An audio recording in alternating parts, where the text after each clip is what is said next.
Okay, this is the second movie talking about Illustrator CS5 and panels, and I just want to make a point that a lot of this functionality has been around for a while. In fact, panels came out with CS3, so it's been two versions with working with panels.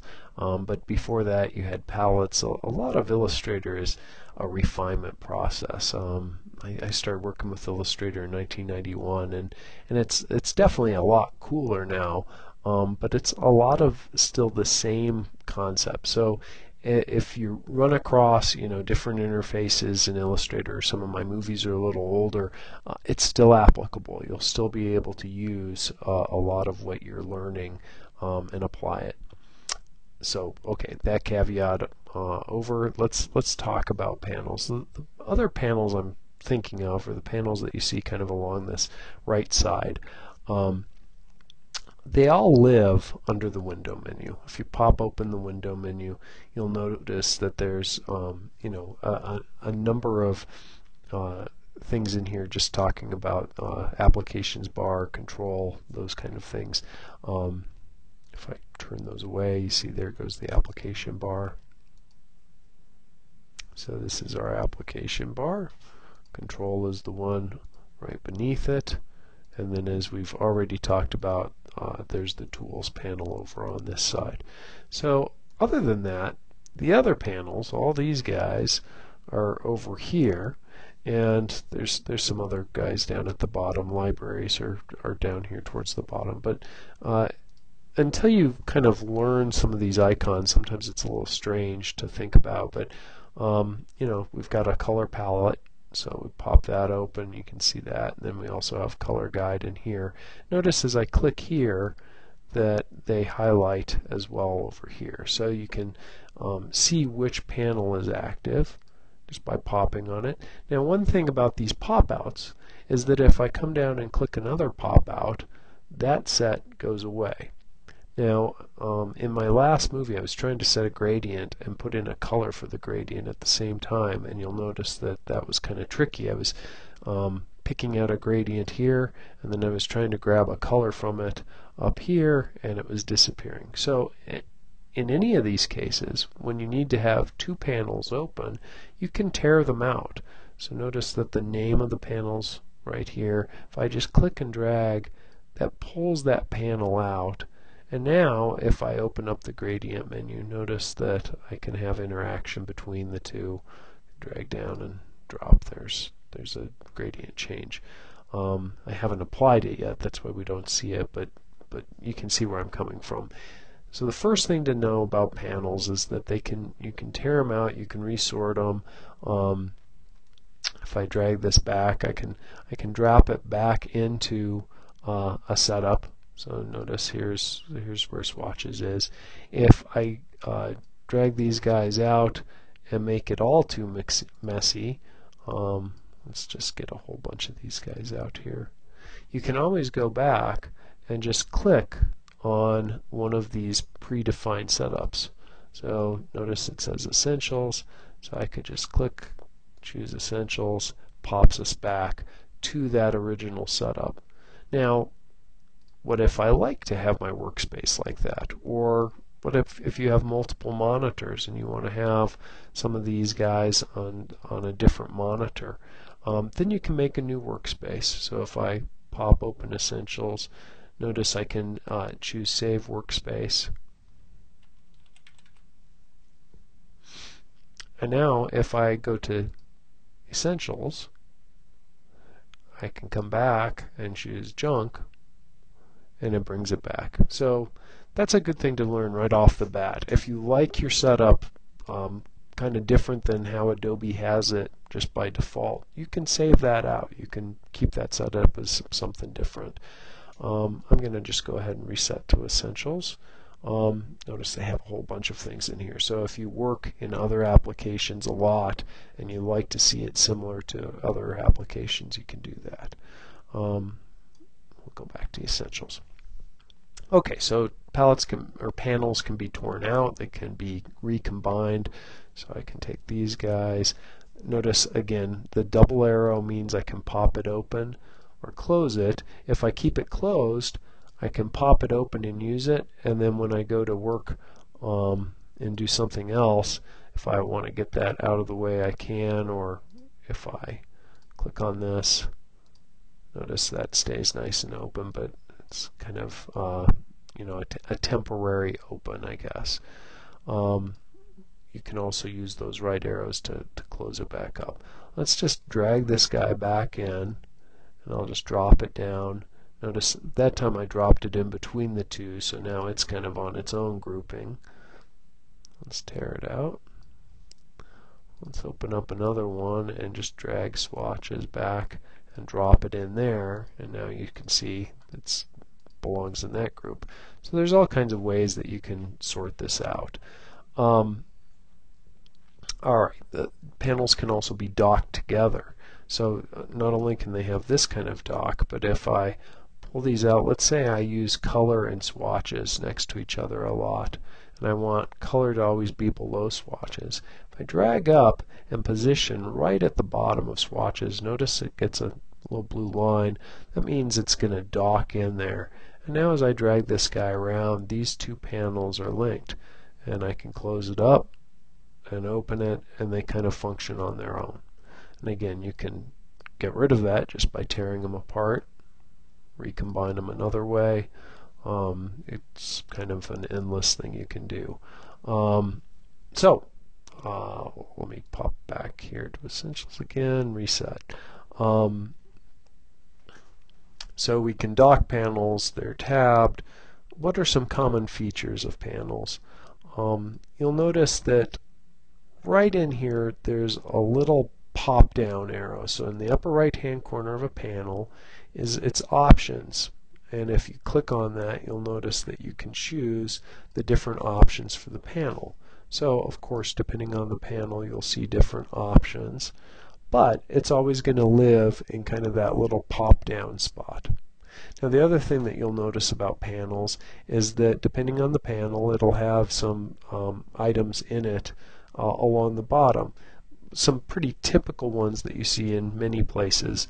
The new dog ear symbol. So whenever you need to make new of whatever it is, in this case it'd be a symbol, there's this little dog ear button. You can also get it from the options panel.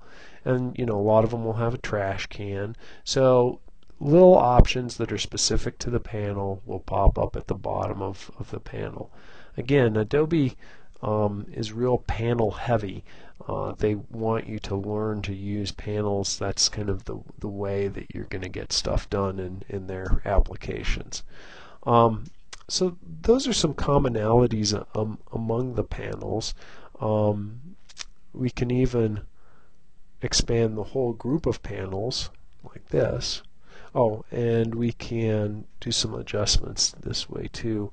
Notice that if I double click, it opens and closes. Some of these will have multiple options, so notice that I double clicked once, twice, and 3 times. There you go. So it has 3 different options for stroke.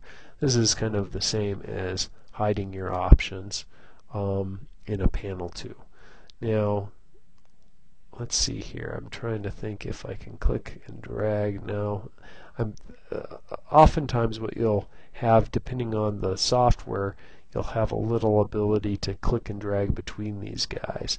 But I'm not seeing that in Illustrator today. So it looks like it just automatically resizes for you. There you go. So you can open up those panels, collapse them, and again just close the whole thing over. There really shouldn't be a reason why you ever close your panels out completely. As I was talking about in the last movie, if you just press Tab, it hides all of your Illustrator panels. And I just press Tab again to bring it back. If you press Shift Tab, it gets rid of the panels on the right and keeps the panel on the left. So between that and all of this weird little collapsing and stuff, there's not much of a reason that you need to close everything up completely. If you look at just the panels, I'm gonna just do a quick overview of what each might be. I don't want to walk through it because the last movie was quite long, I recognize, but just a few things to know about each one of these actions. If you want to record like a macro, like in Microsoft Word where you do the same thing over and over, you can record an action in Illustrator as well. If I bring that up, you'll notice it's got its own little area. And again, it's the same kind of thing. You start by pressing a dog ear and then begin with it. If we come back down, align is very much like other align features in Photoshop and Flash, and we'll talk about that down the road. Appearance is a good panel to be aware of. Notice it shows up here. Reason why appearance is important is Illustrator's gotten more complex in the way that it draws shapes. So if I draw just a line in here, let's see if I can pick a style. Now I've applied kind of this funky, interesting style to it. Notice that over in appearance, there's actually multiple strokes showing up. Let's zoom in real closely so we can kind of see what's happening here. Notice that there's a stroke, and then there's another stroke, and then there's a third. There's this white stroke, and then there's multiple fills being used. So if you look at this shape, it actually looks like maybe it was built with multiple shapes rather than just one. Well, if I reduce this down, under View you can choose Outline, which is handy from time to time. If you do that, you'll notice there's just one stroke here, and it can be very confusing to figure out how a person's actually built some of the stuff you see in Illustrator. I'm going to just press Command Y. It takes us back to Preview. Notice up in the toolbar it says RGB Preview, Command Y, Outline, Preview again.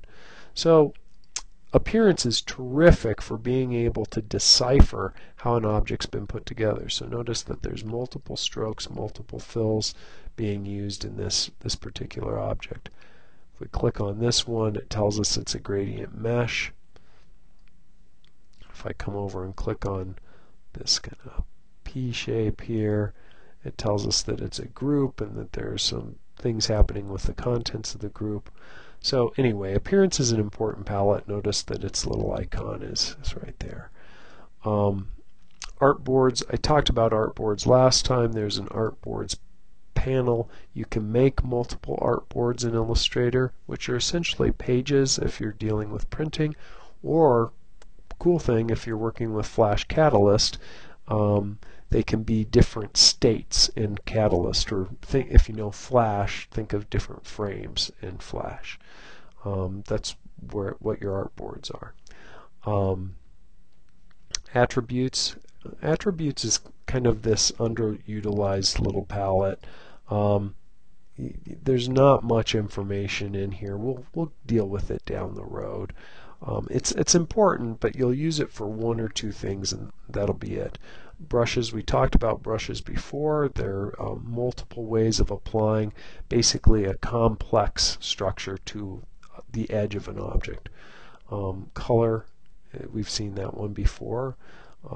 And color guide. Color guide is kind of neat. Color guide will give you suggestions. So if I select this object and then I bring up color guide, it'll tell me all kinds of different things that I can choose here. So for instance, we've got shades, and I can have it bring up with hey, show me warm and cool colors instead. So now it gives us a variation of warm and cool colors based off of color theory.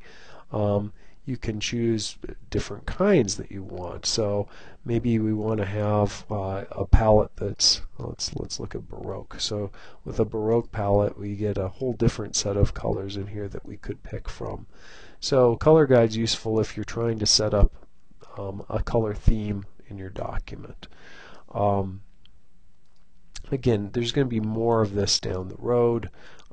Document info, I think that's pretty straightforward. Flattener is different from flattening images in Photoshop. Flattener has to do with how raster or how vector images get rasterized. Eventually they get rasterized. Either they're turned into web graphics and they're rasterized, or they're rasterized when they go to print. A RIP in a printer is a raster image processor. So at some point your Illustrator artwork is rasterized, and that process is called flattening, and you can find out what's happening in there, whether it's going to work correctly or not, by looking in Flattener Preview. It's one of those troubleshooting palettes you probably won't use a whole lot. Gradients, I think we've gone over that before. Graphic styles, basically you can build a whole style, a fill, a stroke. It has nothing to do with the geometry of the object, but it just has to do with the object itself. So I can click and choose some of these different graphic styles, and you can build your own. Many of these guys will have their own libraries. So notice I popped open the options for graphic styles, and you can come in and take a look at different libraries that they have. So for instance, there's a different graphic style that's applied. Info is pretty small and straightforward. Layers have to do with multiple object layers that you can have in Illustrator. Layers should be used in Illustrator. In Photoshop you pay a performance penalty. Every time you have a layer, it's like having a different graphic file on top of the original one. Illustrator, you have a bunch of objects, whether it's 500 objects in one layer or 500 objects distributed among 20 layers, you're not paying a penalty, so it's a good idea to organize them logically. Links have to do with imported images. There's a whole little magic wand panel. Navigator is kind of cool. Some people like to use it to get around. Personally, I just kind of like to use command and command for the pointer. We've got the pointer already. Space bar for the grabber hand. Now I'm just clicking and dragging.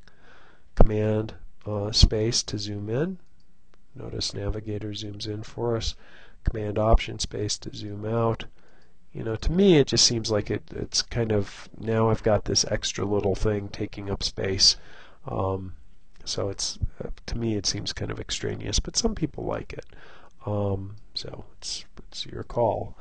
I think one thing you have to deal with when you're dealing with Illustrator is figuring out where you can make things simpler, because it's real easy to get buried with all of the panels they've got.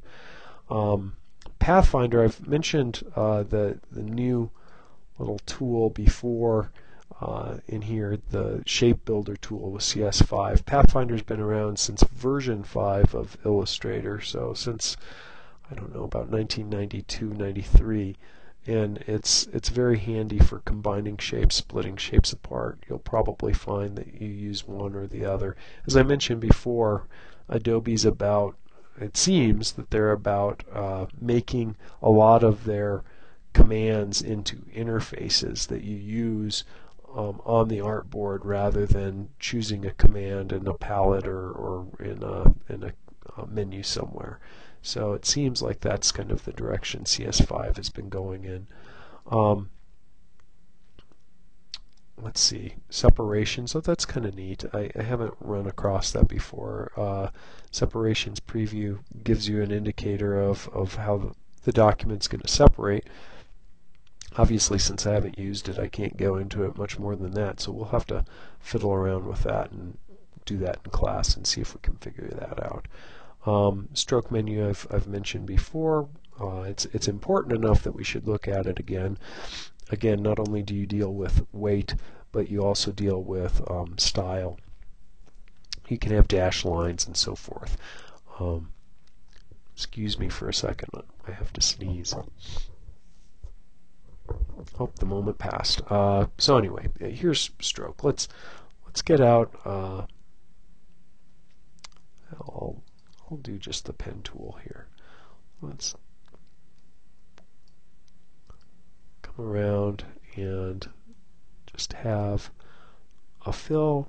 A stroke and no fill. So here's our stroke. close all this junk up so you can kind of see it does get in the way. Notice that this stroke has a straight edge on the end. That's its cap. I can choose in the stroke menu to adjust its cap, so I can give it a little rounded cap. Sometimes when you're drawing, it'll be nice to have little rounded caps like that. You can also put in a dashed line. You can set up how much the gap is. By default, the gap's going to be the same amount as the dash. So if I put in 3, it's going to get them closer together. And you can choose whether you're going to have arrowheads. That's actually really slick. I don't know how many times I've drawn little arrowheads in Illustrator, wishing I had had this feature before. So yeah, that's kind of a nice little change, and you can fiddle around with this. I think it's pretty straightforward. Other guys in here, SVG interactivity, we're not even going to touch it in this class, stands for Scalable Vector Graphics. It's a web format somewhat competitive with Flash. Ever since Adobe bought Flash, their push for SVG has kind of disappeared, but makes me wonder if with HTML5 we'll see SVG come back a little bit. Swatches are colors that you've already made and saved at some point. We'll deal with that in the color section when we get to that in the class. Symbols are, you can kind of see a pattern here. First, Adobe had brushes where you could save different kinds of strokes that went along the edge. And then they came out with graphic styles where you could save fill and stroke information. All of that showed up in the appearance palette. And then finally they made symbols, and symbols are little pre-recorded objects. There's all kinds of little symbols that can be used here. And you can make new symbols as well. So essentially a symbol is an object that you use multiple times, and in memory, in Illustrator, in terms of file size and performance, if you have the same symbol and it's 100 times on the page, in memory it only takes up about one of those, plus remembering where it's located in other parts of the page. You can use symbol sprayer. Here's the symbol sprayer. I can spray out a whole bunch of these guys if I want. So anyway, those are symbols. Transform has kind of just the meat and potatoes information about the object. A lot of that is repeated up in this part of Illustrator's interface. So you're not going to use this as much as you might have 5 years ago. And then pop down here, transparency is kind of a nice little thing if you're trying to figure out the opacity or transparency. It's a little confusing because you open up transparency and they talk about opacity rather than having it be 0% transparent. They show it as 100% opaque because, of course, this is, they want it to be like Photoshop. It looks like it's just faded. Remember, keep in mind that when you've got something that's transparent, if I bring this forward, let's just go into Object, bring to front, notice that I can actually see some of the object behind it when it's transparent like that. Okay. Other things in here, the type menu, there's all kinds of different things, character styles, flash text, boy, just tons of stuff in here. If you've used InDesign or other applications that are Adobe applications, they'll seem similar. Wonder if they still have this bug. This was a pretty good little bug earlier on in Illustrator. Let's see.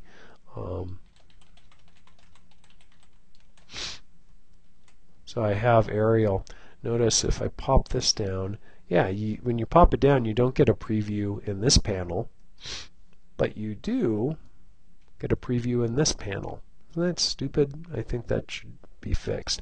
So this character panel, by the way, you can easily access just from up here. If I pop on this, it opens up the character panel, and now I get the preview.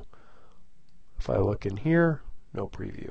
So anyway, again, a lot of these little guys pop up right in this bar. Check out this bar. they used to call it options, now I think they call it control. Yes, it's called control. So if you hear me refer to it as the options bar, I'm sorry. I'm just Adobe likes to rename things. But now I think we're pretty much through here. Variables, oh, that's another thing we won't touch in this class. It's if we're going to set this up for doing some script stuff with JavaScript, we can assign variables to different graphics, but that's beyond the scope of this class.